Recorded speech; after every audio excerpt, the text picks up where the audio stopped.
Welcome back, everybody. We're diving into something really big today, like seriously huge. One of the most talked about cases ever, the O.J. Simpson trial back in '94. Yeah. The O.J. trial. O.J. Simpson, football star, actor, accused of killing his ex-wife, Nicole Brown Simpson, and her friend, Ron Goldman. It's one of those cases that, well, it kind of got everyone talking, about race, about justice, about whether being famous gets you special treatment. It was a lot. It was a lot, yeah. And we're going to try to unpack it all. We've got court stuff, media coverage, even articles from years later, trying to figure out why this case still matters so much. Good place to start is probably with the crime itself.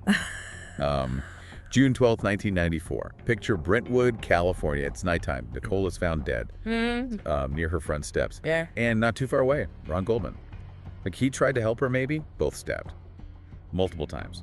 A really, really rough scene. And they thought O.J. did it right from the start. I mean, there's a glove with blood found on his property. Then there's blood in his car, blood that matches, footprints. It's a lot of evidence. So how did his lawyers even try to defend him with all that against him? They got really creative, honestly. They call themselves the Dream Team. And what they did was they went after the evidence itself. How do we know it's all legit? Because DNA testing wasn't as common back then. Right.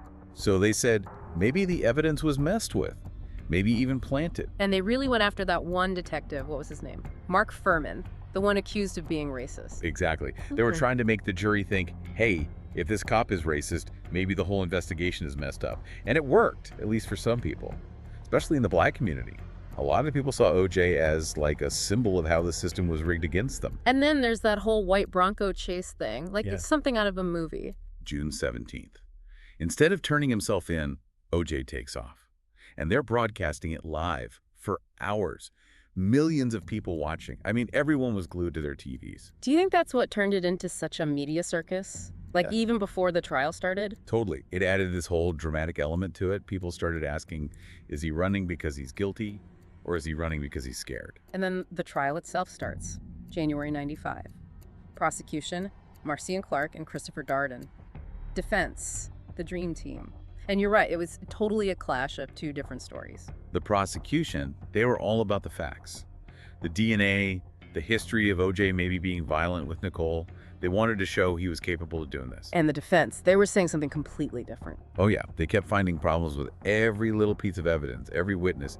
Even O.J. being famous made him a target. People wanted to take him down. It was risky, but it made people think. And then there's that whole glove thing. When O.J. tried it on in court and it didn't fit. If it doesn't fit, you must acquit.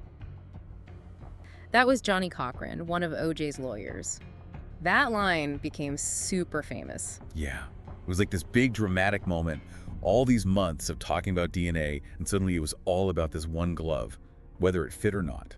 It really shows how powerful just one image can be, even in a big, complicated case like this. So then the jury goes away to decide. They're locked up for months, no TV, no news. It makes you wonder, right? How much did all that outside stuff actually affect them? Could they really just ignore it all and only focus on what they heard in court? It's hard to say. It's the human part of all this. And then, after just a few hours, they come back with the verdict, not guilty, on everything. And the country, well, people went crazy. I mean, you had some people cheering, some people furious. It really showed how divided everyone was. So then you've got the civil trial, starting in '96. And that's where things get kind of interesting. Because, see, in the criminal trial, it had to be, totally proven that O.J. did it. Beyond a shadow of a doubt. Yeah, that beyond a reasonable doubt standard. It's pretty tough. But the civil trial, it's different. The families of Ron and Nicole, they just had to show that O.J. was more likely than not responsible. So it's two different ways of looking at the same thing. What else was different between the trials? They could actually use some evidence in the civil trial that wasn't allowed in the criminal one. Oh, really? Like what? Stuff about, O.J. maybe being violent before, like with Nicole. The jury got to hear stories about that. Trying to show that he was, the kind of guy who might do something like this. So it's the rules of the game can change the whole story, huh? What did people think about all that new stuff coming out? Did it change anyone's minds? It's hard to say, but it definitely made things even more complicated. Some people were like, see, I told you, but others, they still weren't convinced. And what happened? What did the jury in the civil case decide? February '97. They said, yeah, O.J. was responsible, and he had to pay the families a ton of money, $33.5 million. Whoa. That's huge. So did that give the families any peace? Or was it just like two different answers from two different courts? Probably a little of both. Yeah. No amount of money can bring back someone you love, right? But at least the civil trial said, yeah, he did it. In their eyes, anyway. But OJ still said he didn't do it, right? Even after all that. Yeah. And then he goes and does something that, well, a lot of people didn't get it. He writes this book called If I Did It. It's like a made-up story about how he might have done the murders. That seems kind of weird. Why would he even do that? Hard to say what he was thinking. Maybe he thought it would help him somehow. But most people were just angry about it, thought it was disrespectful to the families, you know. The whole thing was such a mess, they had to stop selling the book. It's like he just kept making things worse. Yeah. And it didn't stop there, right? Wasn't there another whole legal thing with him later? Oh, yeah. 2007, armed robbery, kidnapping in Vegas. OJ and some other guys, they went after these sports memorabilia dealers, said they stole some stuff from him and he wanted it back. But it wasn't like he just walked in and asked for it back, was it? Nah, this was planned out. And they had guns. It was, well, not a good look. Pretty different from the OJ everyone used to know. Yeah. It's sad, really. He ended up getting a long sentence, 33 years.